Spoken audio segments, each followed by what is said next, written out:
Have you ever wondered how astronauts train to work while floating in space? You are not the only one.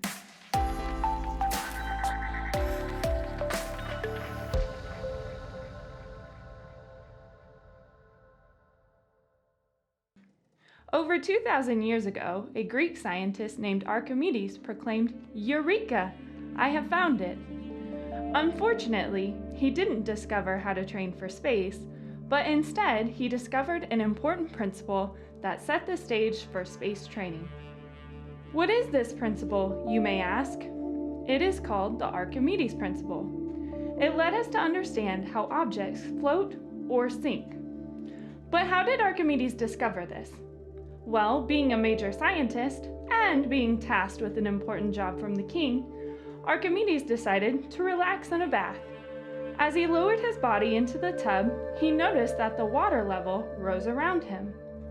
He realized that the volume of water that he displaced was equal to the volume of his body. What exactly does that mean?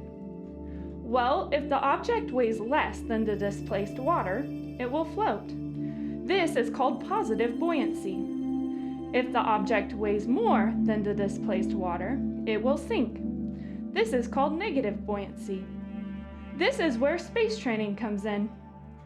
Astronauts train for spaceflight in giant pools to replicate the conditions for space. In order to do this, they need to achieve neutral buoyancy. This is where they achieve the perfect mass to remain in the middle of a body of water. This is hard to achieve though because the space around the astronaut in the spacesuit is filled with air. That's right, a spacesuit is like a big balloon which causes them to float. So how do you think they are able to achieve neutral buoyancy if an astronaut in a spacesuit floats? If you said by adding weight, then you are correct. Weight is added to the spacesuits to help them achieve neutral buoyancy in the water. This is pretty amazing considering it started off with someone taking a bath. Archimedes took a plunge and made a splash in the world of science.